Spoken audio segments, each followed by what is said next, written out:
The 5 love languages are quality time, acts of service, receiving gifts, physical touch, and words of affirmation. Quality time. If quality time is your primary love language, you enjoy someone who can give you attention by spending time with you without distractions.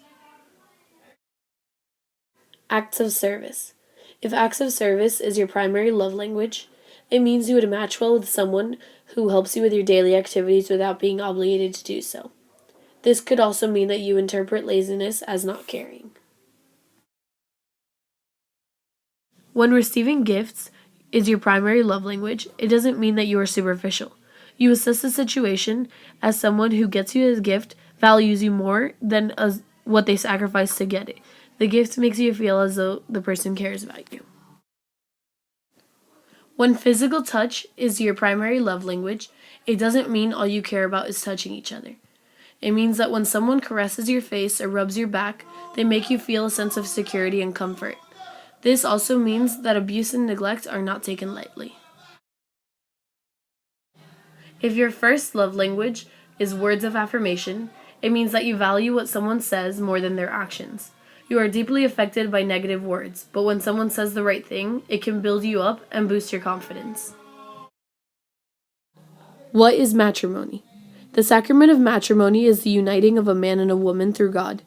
There are 3 main goals to this sacrament, which are cooperation between man and woman, procreation, and the protection from adultery and fornication. The form of matrimony is the exchange of wedding vows.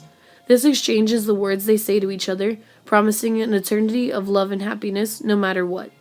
In most ceremonies, the couple chooses to go the traditional route and repeat the vows after the priest, but in some cases, the bride and groom decide to write their own vows.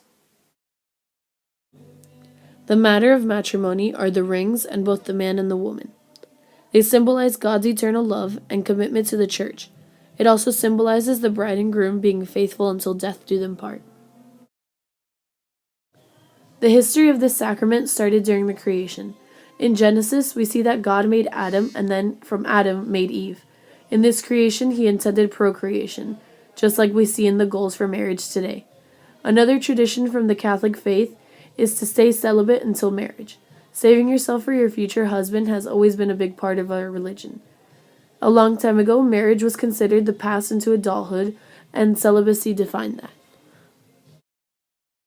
The usual minister for this sacrament is a priest. Nowadays, people get certification online to perform this sacrament. To live in the sacrament of matrimony means to respect these goals and stay united by the power of God. This is a consensual agreement to spend the rest of their lives together. 5 love languages can help aid in living the sacrament of matrimony in many ways. Some examples are taking your partner's love language into consideration, always expressing yours, and being aware of when and how they express theirs.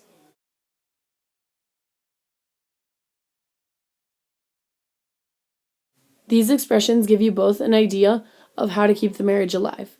Let's say your spouse's main love language is physical touch. By being aware of what this means, you can show your love for them in ways they'll appreciate.